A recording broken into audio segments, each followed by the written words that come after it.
All right. Good morning, everybody. This is Today with Todd, and I'm joining you here on this Monday morning. I'm glad to be back in the saddle again after a couple of days off from you. I took Friday and Saturday off, just needed some time to recoup and have myself a personal Sabbath from teaching every day.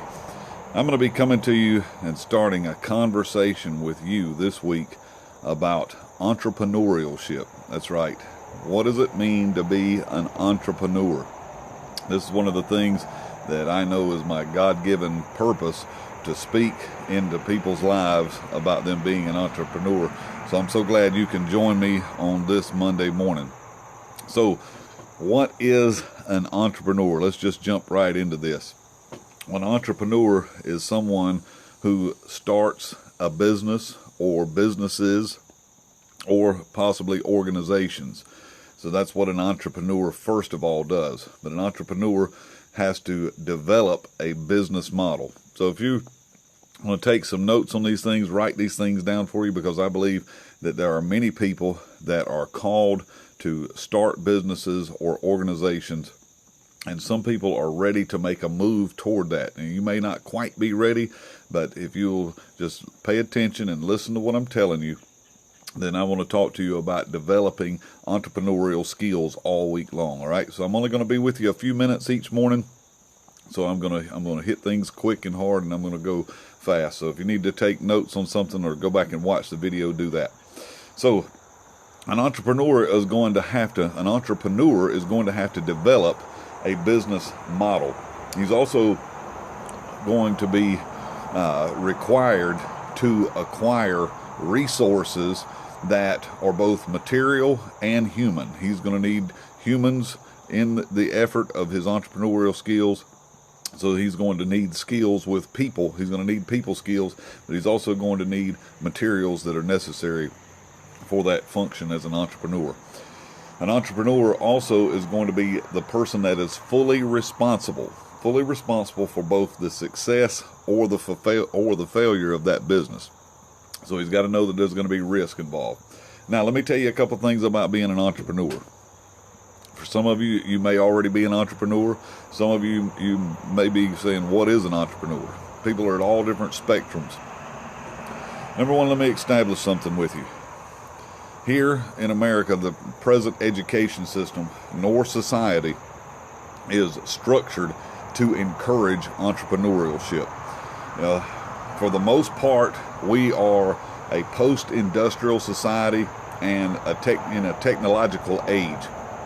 So the industrial age and the technological age have both needed employees, and they've needed management,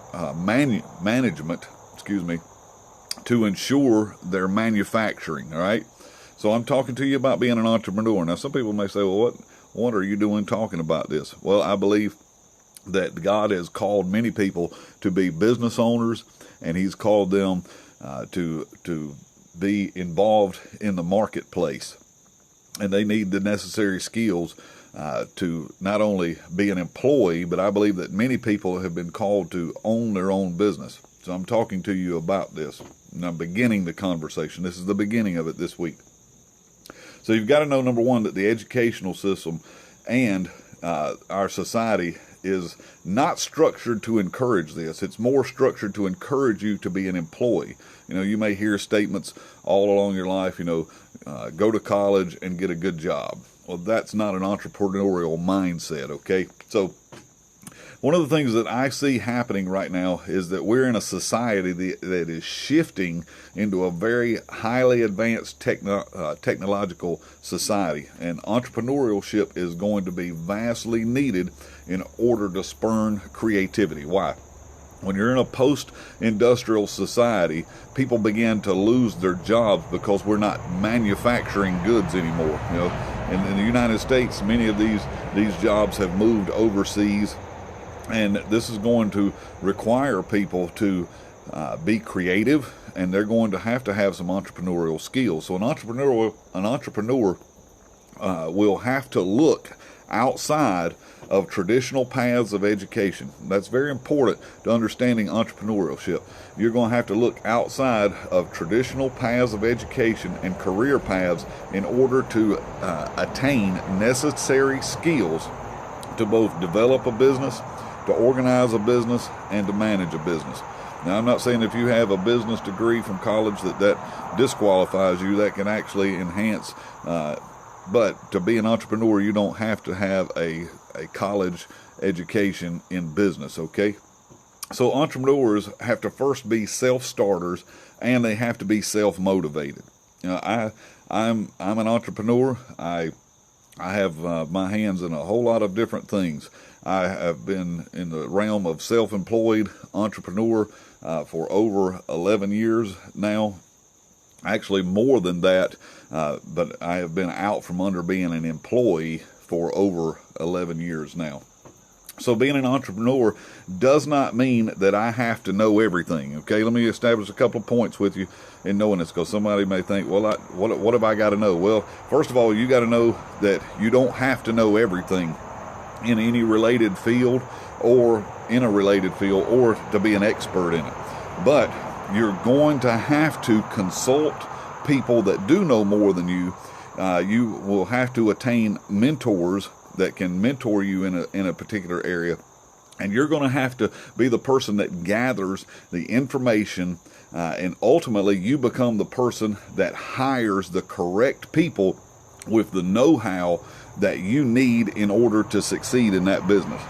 So being an entrepreneur is going to involve you taking many risks, but the rewards outweigh the risk. Thank you for joining me this morning. The rewards are going to outweigh the risks. So there's going to be a risk. And this is why, you know, in being an entrepreneur, you're going to have to learn how to manage fear. You're going to have to learn how to manage stress. There's a lot of things that you're going to have to begin to manage in your mind. You have to, the Bible talks to us all throughout about how we think, and having a renewed mind and how we think. Proverbs 22 and 29 tells us this: if you see a man that's diligent in his business, that he will stand before kings. So that all through the Bible, there's wisdom for us, to be entrepreneurs, business owners. Well, we've just got to search out these things. That's right, Chauncey. It is a faith step. So being an entrepreneur is going to have risk, but there's also rewards. So maybe you have dreamt of owning your own business. I don't know. One of the things you're going to have to do is acquire the leadership skills that are going to be necessary to you. It's going to challenge you. Being an entrepreneur is a huge challenge, but you've got to be up for that challenge and say, I want to do this. So I'm going to be talking to you all week concerning this. A couple of things. I'm going to ask you a couple of questions before we go. What are the qualifications to be an entrepreneur, and how can I do this? I'm going to answer those questions for you this week. So join me at 9:05 all week this week. I'll be live at 9:05, and I'm going to be talking to you about entrepreneurship.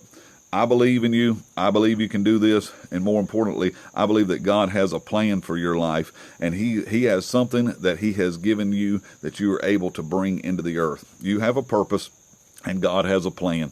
So I'll see you back tomorrow at 9:05 a.m. Catch my wife. She's coming on at 8 a.m. She's talking all this week about money and about managing money. And her name's April Williams. Catch her, or you can go to our website, and it's wisdomforbeyond.com. I'll see you back tomorrow morning at 9:05. Until then, be thinking about those entrepreneurial skills and what it is that you want to do. See you tomorrow. Bye-bye.